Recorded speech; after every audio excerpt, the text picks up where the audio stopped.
आइए प्यारे बच्चों, आपके दिमाग की बत्ती को मैं जला देता हूँ। आज आपको एक ऐसी जानकारी देता हूँ जिसे जानकर आप बहुत खुश होंगे, यदि मेरा लेक्चर आपको समझ में आ जाएगा तब।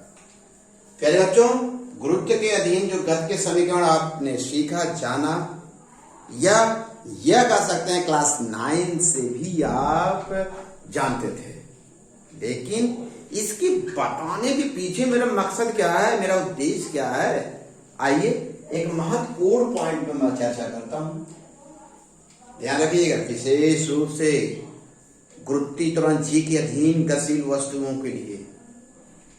जब ये गुरुत्वीय त्वरण जी के अधीन कोई वस्तु सरल रेखा में गति करता, सीधी रेखा में गति करता, अर्थात ऊपर या नीचे, ऊर्ध्वाधर ऊपर नीचे गिरती है, तो कभी कभी वस्तु वापस लौटना प्रारंभ कर देती है।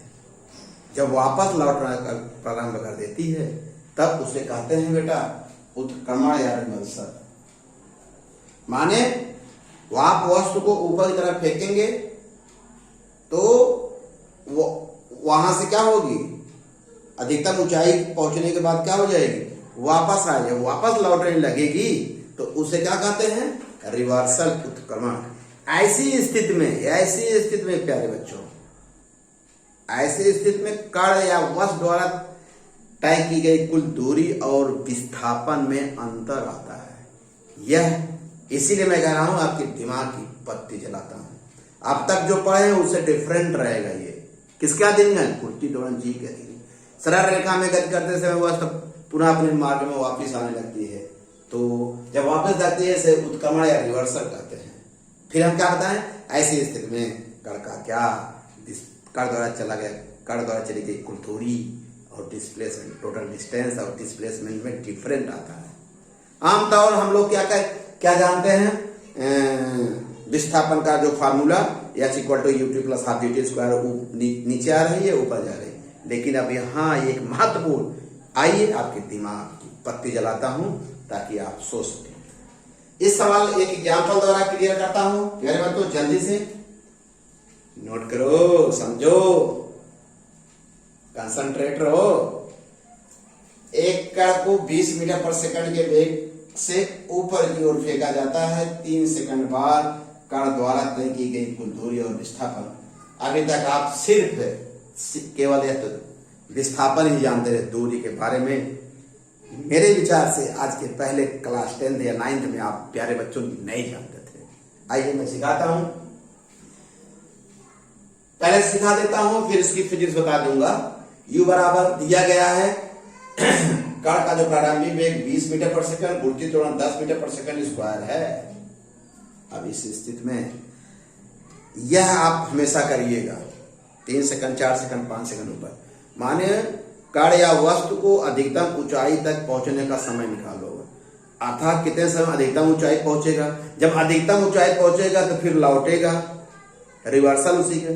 माने जैसे 3 सेकंड, माने वस्तु क्या लिख रहा है, 3 सेकंड बाद 3 सेकंड में ये देखना है 3 सेकंड में कितने अधिकतम ऊंचाई पर जाता है, कितने समय पर अधिकतम ऊंचाई पर पहुंचता है, कितने समय पर अधिकतम ऊंचाई पर पहुंचता है। इसके लिए क्या करेंगे, जब अधिकतम ऊंचाई पर पहुंचेगा तो अधिकतम ऊंचाई पर जाकर रुकेगा वो, तब वहां से रिवर्स होगा, मान लौटेगा, तो अंतिम वेग 0 हो जाएगा। प्रारंभिक वेग कितना है, 20। तो यहाँ इस समीकरण से ये तो पता है प्यारे बच्चों अच्छी तरह से, तो अधिकतम ऊंचाई पर पहुंचेगा तो अंतिम वेग क्या हो जाएगा, 0 हो जाएगा। प्रारंभिक वेग 20, बहुत ही सरल सा भाषा में हम समझा रहे हैं प्यारे बच्चों।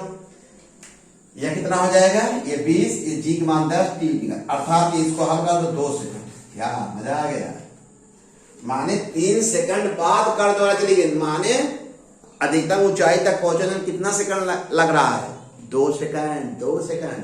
अर्थात अधिकतम ऊंचाई से 1 सेकंड में नीचे आएगा, 2 सेकंड तक ऊपर जाएगा, 2 सेकंड बाद वहां से क्या हो, रिवर्सल हो जाएगा, उत्क्रमण हो जाएगा, लौटने लगेगा। ये सवाल है, ये ध्यान दीजिएगा। किसी भी कंपटीशन में आप सब बेटा हल करना, बोर्ड में जब हल करना तो ध्यान रखना, लेकिन विशेष रूप से सरल रेखा गति में नहीं, रेखी गति में नहीं, केवल क्या वर्टिकल मोशन में स्पेशल है। किस मोशन में, वर्टिकल। बात पकड़ में आ रही ना। आइए मैं समझाता हूं। अब 2 सेकंड में तो माने कण को अधिकतम ऊंचाई, कण 2 सेकंड में कितनी अधिकतम ऊंचाई पे जाएगा? अरे 2 सेकंड तक अधिकतम ऊंचाई पे, फिर लौटेगा। कितना लौटेगा? 3 सेकंड टोटल है, 3 सेकंड टोटल है, तो 2 सेकंड तक जाएगा, 1 सेकंड में नीचे लौटेगा। कहां से? अधिकतम ऊंचाई से। जल्दी से निकाल लीजिए महत्तम ऊंचाई कितनी होगी? h1 ut minus half GT square, क्योंकि यहां से a से फेंक रहे हो तो इसलिए ऊपर जा रहा, माइनस GT लगा दिया, आपको पता है। सब वैल्यू रख दीजिए, ये आ गया 20, माने 2 सेकंड में कण अधिकतम ऊंचाई कितना तय करेगा? 20 मीटर। कितना बेटा? 20 मीटर। अब यहां से लौटेगा, अब वस्तु द्वारा 1 सेकंड में महत्तम ऊंचाई से नीचे की दिशा में तय की गई दूरी, इसको समझाना पड़ेगा। यहां तक पहुंच गया, जब यहां लौटेगा, जब नीचे कितने सेकंड लौटेगा? 1 सेकंड में नीचे आएगा। 2 सेकंड में अधिकतम गया, क्यों 1 सेकंड आया? क्योंकि टोटल टाइम 3 सेकंड है। 2 सेकंड ऊपर गया तो 1 सेकंड बचेगा ना, अच्छी बात है। अब यहां जब लौटेगा तो इसका इस दशा में प्रारंभिक वेग u बराबर 0 हो जाएगा। अरे अधिकतम ऊंचाई पे वेग 0 है तो यही तो 0 हो जाएगा। अधिकतम ऊंचाई पर यही किसका काम करेगा? प्रारंभिक वेग, यही प्रारंभिक वेग 0 हो जाएगा। और अब निकाल लीजिए h2 पर, माने चाहे तो ऐसे कर दीजिए, यहां ऐसा करिए u1 कर लो, नहीं तो प्रारंभिक वेग तुम गड़बड़ा जाओगे। u1t को मान क्या है? 0, तो पूरे वैल्यू क्या हो जाएगी? 0 हाफ 10 माने हाफ GT, सूत्र वाले लिखते क्या? जी, तब यहाँ T1 मानिए, क्यों? T तो आपने अधिकतम ऊंचाई पर आपने T माना है, शेष जो 1 सेकंड बचा उसको T1 मानिए। हो गया बेटा? रख दीजिए, ये तो 0 हो जाएगा। हाफ G का मान 10, T1 बचा हुआ समय 1 का वर्ग, ये काट दीजिए, कितना आ जाएगा? 5 मीटर। हल कर लेना। यहां से कितना नीचे आएगा? 5 मीटर। हो गया? बहुत मजा आ गया ना? अच्छा लग रहा ना?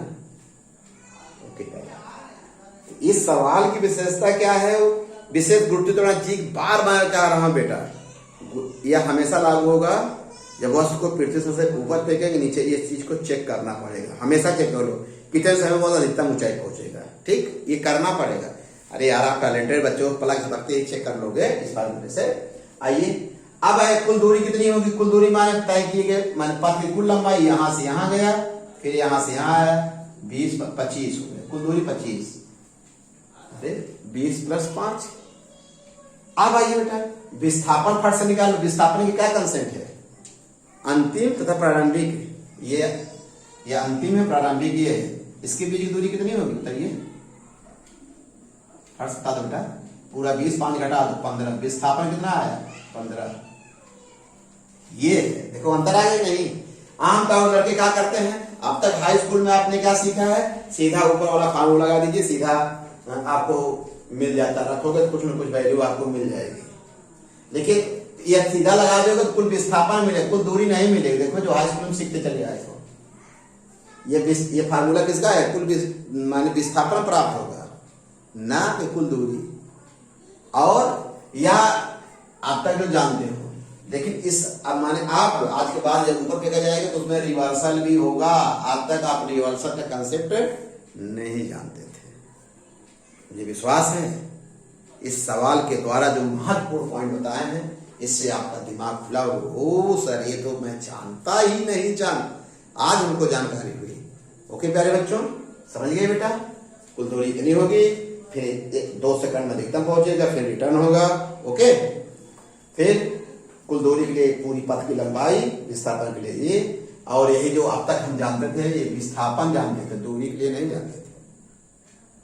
ओके प्यारे बच्चों, आप समझ गए, मुझे विश्वास है।